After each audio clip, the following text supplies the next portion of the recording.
णमो अरिहन्ताणं णमो सिद्धाणं णमो आयर्याणं णमो वज्रायाणं णमो लोये सौसाहूणम्।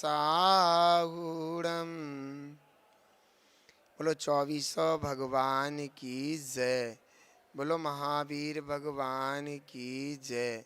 बोलो पंच परमेष्ठी भगवान की जय। जिनवाणी माता की जय। गौतम गणधर देव की जय। आचार्य श्री कुंद कुंद स्वामी की जय। आचार्य श्री कुमुद चंद्र स्वामी की जय। आचार्य श्री शांति सागर जी महामुनिराज की जय।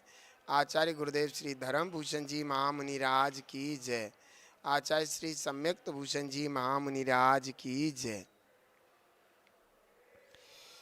भव्य आत्मन हमारे सामने कल्याण मंदिर स्तोत्र विराजमान है। इस महान स्तोत्र के रचयिता आचार्य भगवान कुमुद चंद्र स्वामी हैं। कुमुद चंद्र स्वामी ने बड़ी बड़ी उपसर्ग परिचय आदि पर भी अपनी श्रद्धा और भक्ति जो प्रभु के प्रति थी वह छोड़ी नहीं, उसमें अडिग रहे और उन्होंने अपने जीवन को धन्य बनाया। उनका यह स्तोत्र, उनका कल्याण मंदिर नाम का यह स्तोत्र भव्य जीवों के लिए बड़ा ही सातिशय पुण्य का वर्धक है, शांति और सुख का प्रदाता है। अनेकों लोग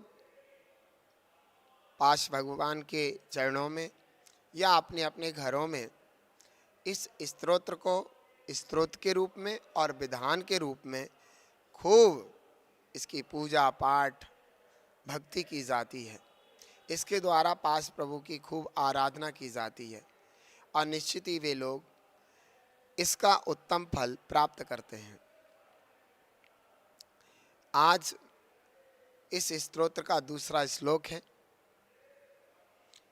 कुमुद चंद्र स्वामी इस श्लोक के माध्यम से भगवान की किस प्रकार स्तुति करते हैं आज हम लोग जानेंगे, और वह स्तुति जो समझ करके हम अपने जीवन में इस स्तुति को आदर्श बनाएंगे और हम भी कुमुद चंद्र स्वामी की तरह भगवान की भक्ति करके इस स्तुति का लाभ प्राप्त करेंगे। तो चलते हैं। यस्य स्वयं सुर गुरुर गरिमांबुरासे स्तोत्रम सुविस्तृत मतिर न विभुर्विधातुम तीर्थेश्वरस्य कमठस्मय धूमकेतोस् तस्याहमेष किल संस्तुवनं करिष्ये। आचार्य भगवान इस महान श्लोक के माध्यम से किस प्रकार भगवान पाश प्रभु की स्तुति कर रहे हैं वो हम यहाँ समझने का प्रयास करेंगे। आचार्य भगवान कह रहे हैं, क्या कह रहे हैं? गरिमांबुरा से, गरिमा के समुद्र, जो गरिमा के समुद्र हैं। गरिमा कहते प्रभाव, जिसका प्रभाव चारों ओर फैल रहा है, ऐसे पासनाथ भगवान हैं। उनका प्रभाव तीनों लोकों में फैला हुआ है। क्यों? क्योंकि उन्होंने निर्गंत दिगंबर मुद्रा धारण करके अपने निज आत्म बल के, अपने आत्म स्वभाव के, अपने आत्म ध्यान के, अपनी आत्म तपस्या के बल से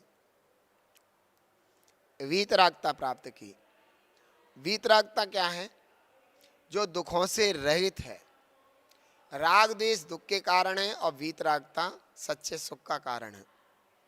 तो उन्होंने वीतरागता को प्राप्त किया और अंतर्मुहूर्त में ही उन्होंने केवल ज्ञान को प्राप्त किया, जो सब कुछ जान गए।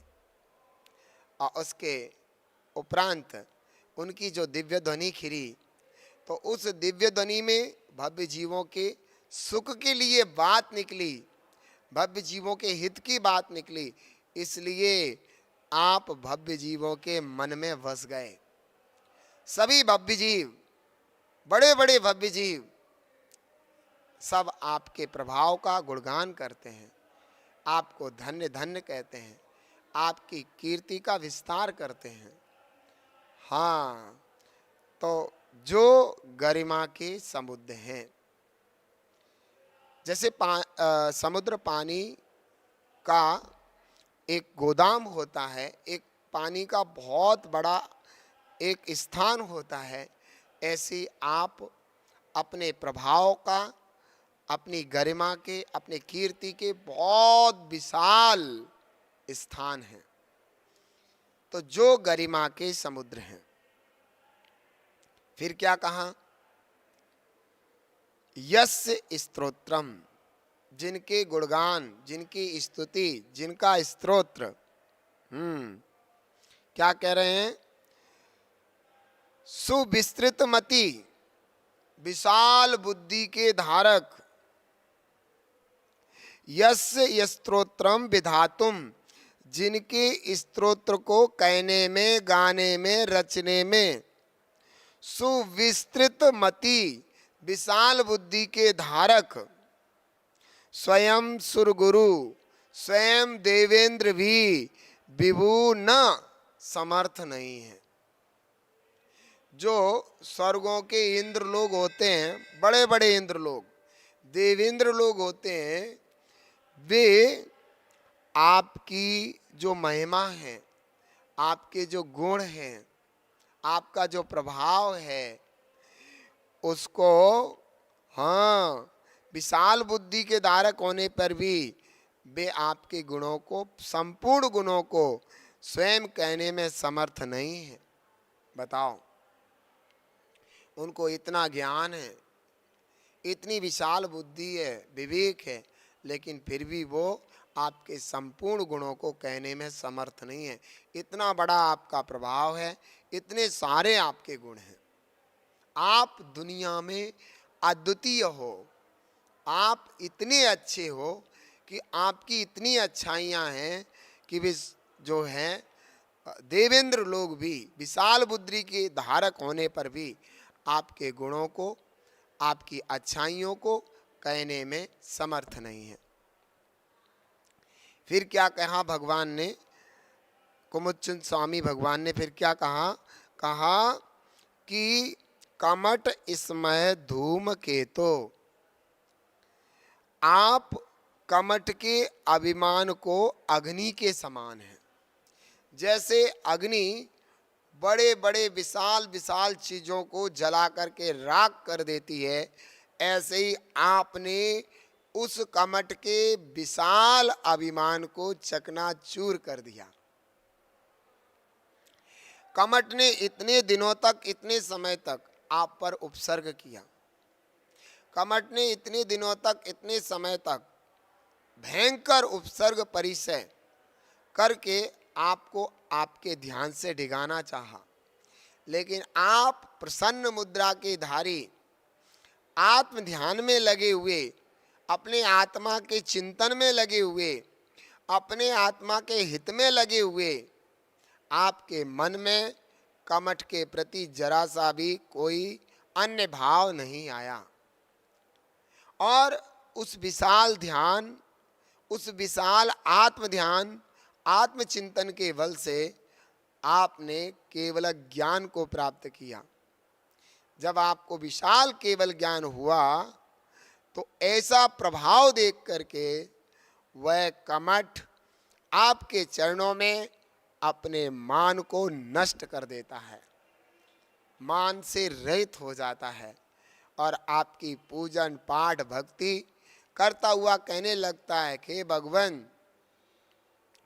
मैं आपको समझ नहीं पाया, मैं आपको सामान्य समझता था, लेकिन आप तो वह संत निकले, आप तो वह महान तपस्वी मुनिराज निकले जिन्होंने हमारे इतने सारे अनेक प्रकार के उपसर्ग परिचय पर ध्यान न देकर आपने सिर्फ अपने आत्मा पर ध्यान दिया और उसके बल से आपने इतनी बड़ी विभूति को प्राप्त किया।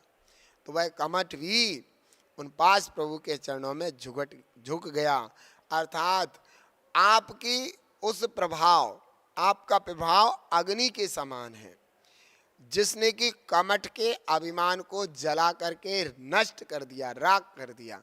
तो कहा आप कमठ के मान को अग्नि के समान है। फिर क्या कहा, एस तस्य तीर्थेश्वरस्य, ऐसे उन तीर्थंकर पार्श्वनाथ भगवान की अहम किल, मैं निश्चित ही संस्तुवनम करिष्ये, स्तुति करूंगा। कुमुदचंद स्वामी कह रहे हैं कि ऐसे विशाल गुणों के धारी, ऐसी विशाल गरिमा और महिमा के धारी, ऐसी विशाल वीतरागता के धारी, ऐसी विशालता को प्राप्त श्री पार्श्वनाथ भगवान की मैं निश्चित ही स्तुति करूंगा, जबकि मैं अल्प ज्ञानी हूं। मुझे इतना ज्ञान नहीं है कि मैं आपके इतने विशाल विशाल गुणों की स्तुति कर सकूं। मेरे में इतनी ताकत नहीं है, मेरे में इतनी बुद्धि नहीं है, लेकिन आपके गुणों का व्याख्यान सुन करके, आपका वीतरागता का प्रभाव जान करके मेरे अंतरंग में आपकी स्तुति करने का भाव प्रकट हुआ है। सो मैं आपकी स्तुति निश्चित ही करूँगा, रुकूंगा नहीं, क्योंकि मेरा मन उछल उछल करके कह रहा है कि मैं आपकी भक्ति आराधना स्वरूप स्तुति करूं। देखिए, जैसा कि आप सभी समझते हैं, तीर्थंकर भगवंतों की बड़ी ही महिमा है। तीर्थंकर भगवंतों ने भव्य जीवों के लिए वह मार्ग बताया है जिसे कोई बता नहीं सकता। वे धन्य हैं, उनकी कितनी बड़ी महिमा है।